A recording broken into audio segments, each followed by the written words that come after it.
couldn't hear. And we can do that, Matt, but we got these for a reason. And we really need to figure out how to use them. Right now it's called everything can be done with But program. those mics are on, they're not on. By program, None of them. does it operate. So it doesn't do us any good. It controls the mics and You just kind of wait that whatever program to this and it does that, and then it's doing it. that's interesting. Your phone did a better job. I know. It did, but it's really not the way it's supposed to be.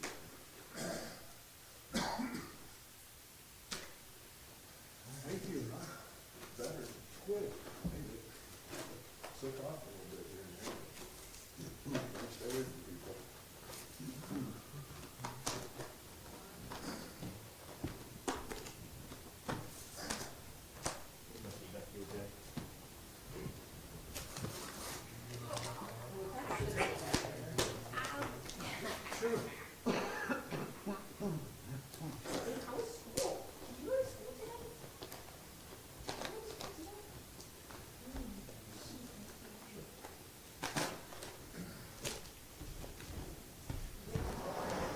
You want us to scoot back? Sharp, I hope. What? Nothing sharp, I hope. No, just Sharpies. These are pens for my Bible class.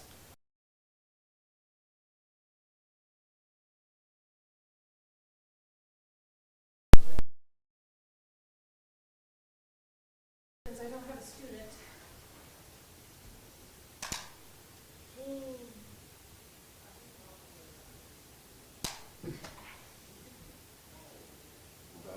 This one. No, I just, I don't understand. It's this one.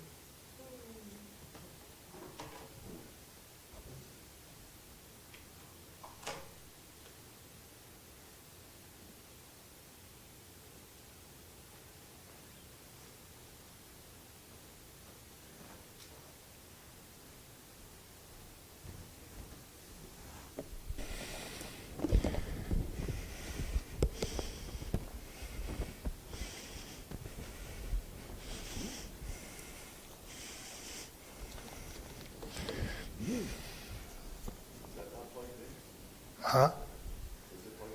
What? Oh. Good evening. Anyone know about anyone? I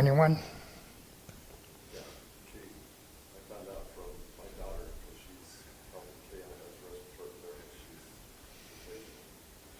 She's doing well. She does have pneumonia. They do expect her to stay in the hospital for at least another day or two. Yeah. Different meds, but she's coming in. Case in hospital? Yeah. Oh. Thick with pneumonia. Carol's like, And then is Destiny home? Destiny's home. He's recouping. recouping, yeah. The baby's not eating real well yet, so we can ask some prayers for their recovery. And what's the biggest thing? Are they ready for food? Next week. Okay. They named him Dean Scott. And how's your wife, Barkley? Doing better. Tonight, I believe Susan took food over yesterday, Destiny's family today, and Barb and I tomorrow. So whoever, give them a call, and see what kind of help they need. I don't see Sandy. Is Sandy doing all okay? Sandy? I just didn't see her this evening. So Susan, she usually has her stamp thing on the first Wednesday night. Oh, okay. Now, would you open with prayer, Ron? Almighty Father in heaven, Lord, we come before you once again, Lord. Thank you for the opportunity to come to study the portion of your word, Father. We pray that this time for all those that are just mentioned, Destiny, Kate, and Otis, Lord, that are sick, or Destiny and healing, and the little ones to start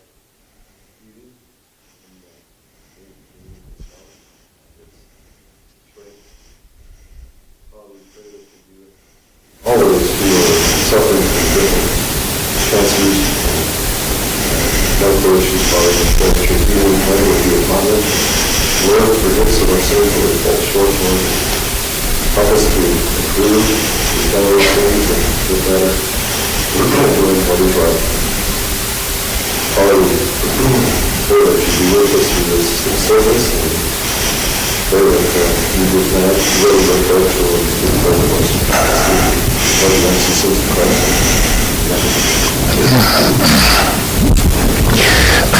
Last week we read Joshua chapter 1, and we talked about how, excuse me, that God made a covenant with Abraham to make everything we're starting to read about happen. And then he gave Abraham a vision and told him it would be about approximately 400 years. And at the end of that vision, he said their cup is not quite full yet. Joshua, we're going to start in 2. We just read Joshua 1. So I wanted to think about, we're getting ready to we'll hear about Rahab and then go into Jericho. And what were some of I think we have a small list of how bad Jericho was, what was filling up that cup. And if we would, can we turn to Leviticus 18?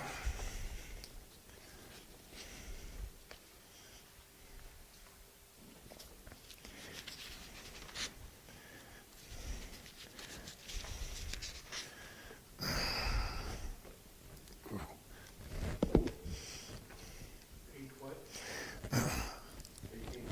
18 and be 21 through 25. And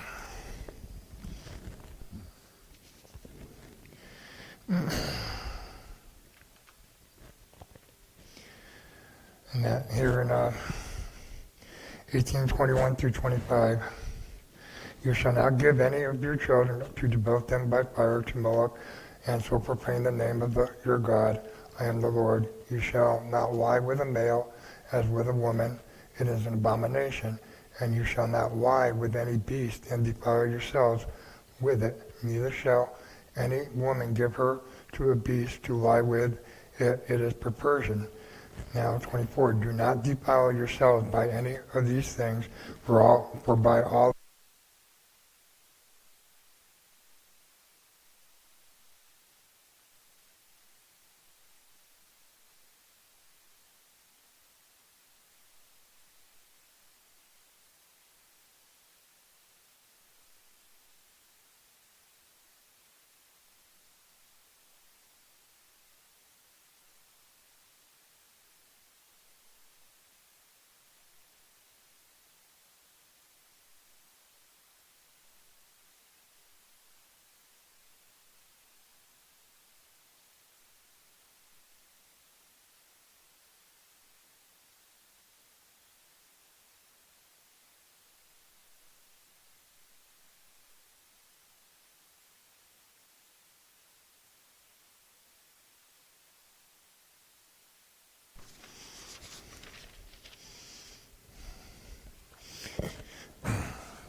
this is part of what goes on about how he's going to do it.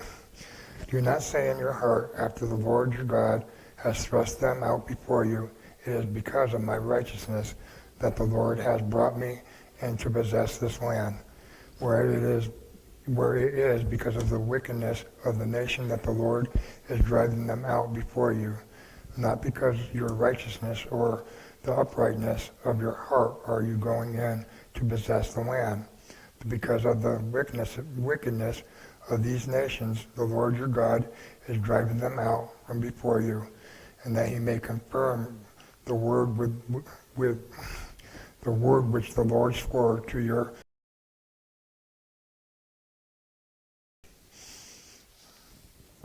So again, this isn't because of how good Israel is, and that this is because of a covenant he made with Abraham, Isaac, and Jacob. And again in Deuteronomy 18, 9 through 12.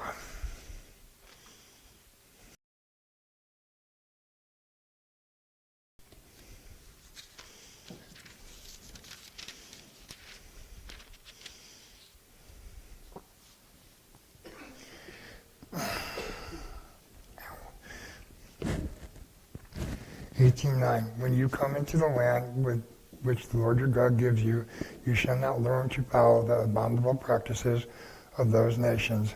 They shall not be found among you. Anyone who burns his son or his daughter as an offering, anyone who practices divination, a soothsayer, or an augur, or a sorcerer, or a charmer, or a medium, or a wizard, or a necromancer. For whoever does these things is an abomination to the Lord, and because of these abominable practices, the Lord your God is driving them out before you. You shall be blameless before the Lord your God. For these nations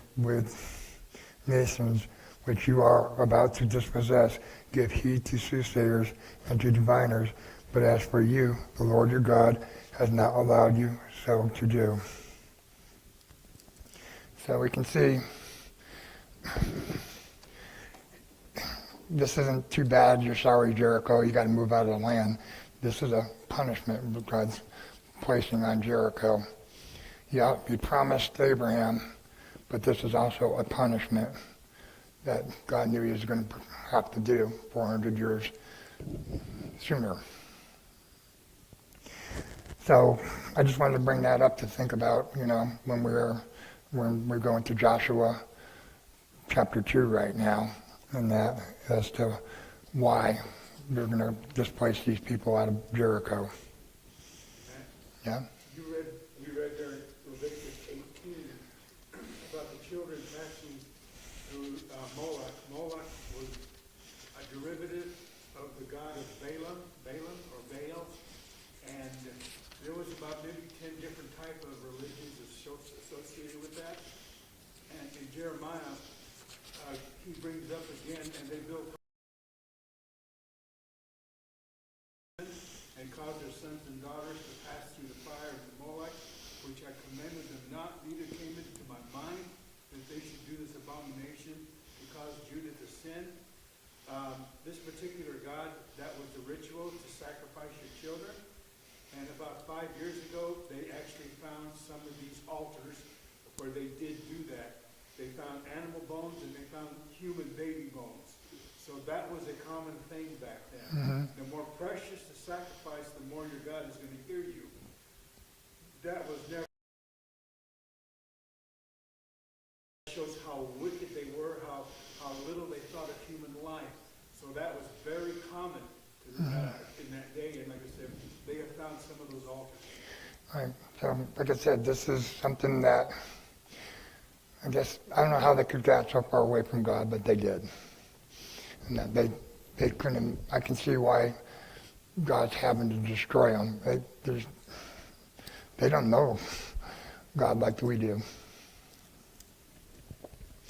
Then you ought to think, okay, I'll start reading Joshua 2. And Joshua the son of Nun sent 2 men secretly from Shittim as spies, saying, "Go view the land, especially Jericho." And they went and came into the house of a harlot, whose name was Rahab, and lodged there. And it was told the king of Jericho, "Behold, certain men of Israel have come here tonight to search out the land." Then the king of Jericho sent to Rahab, saying, "Who entered your house, for they have come to search out all the land." But the woman had taken the 2 men and hidden them. And she said, "True men came to me, but I did not know where they came from. And when the gate was to be closed at dark, the men went out. Where the men went, I do not know. Pursue them quickly, for you will overtake them." But she had brought them up to the roof and hid them with the stalks of flax, which she laid in order on the roof. So the men pursued after them on the way to the Jordan as far as the fords. And as soon as the pursuers had gone out, the gate was shut. Before they lay down, she came up to them on the roof and said to the men, "I know that the Lord has given you the land, and that all the inhabitants of the land melt away up the water of the Red Sea before you when you came out of Egypt. And what you did to the 2 kings of the Amorites that were beyond the Jordan, to Sihon and Og, whom you utterly destroyed. And as soon as we heard it, our hearts, any man,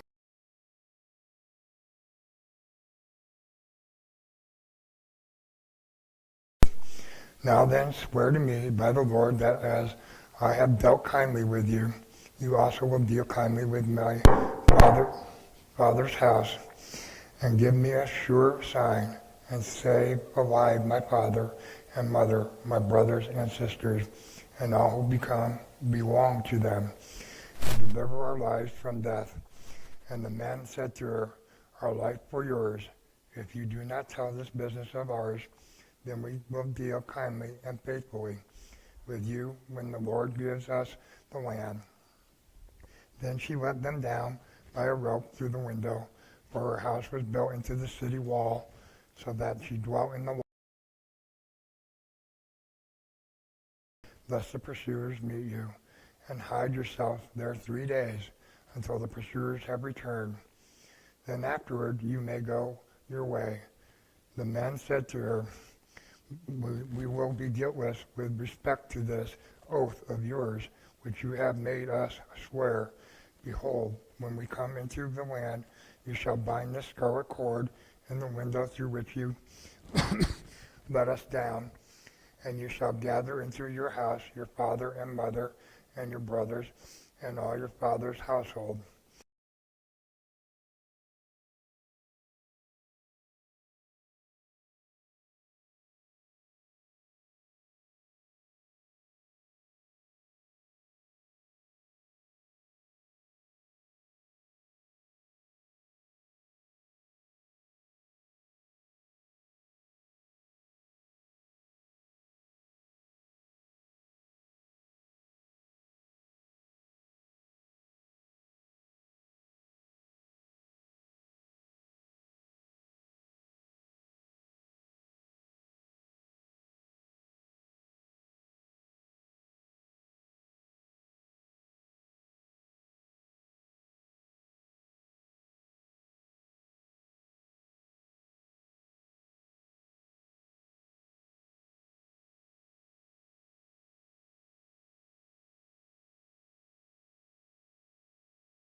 someone's Howard's house. Well, obviously, as we have read in here, where she believes that God's given the land, so God's reputation has gone before him. She has full faith in that and in what has happened. And it wasn't, it was over to Israel, but it was over to, she says to him that God, that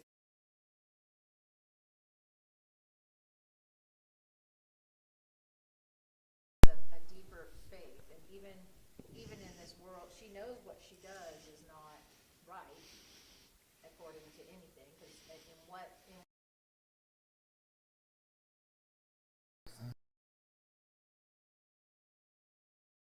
No.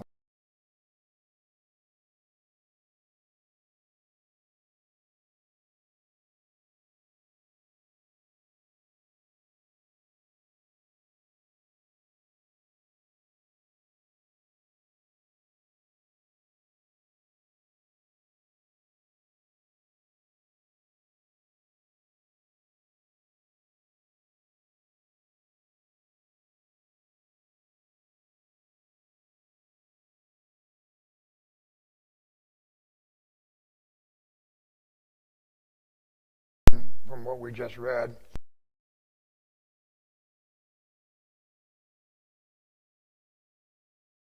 to be able to make this happen, and that they have the will to see it through.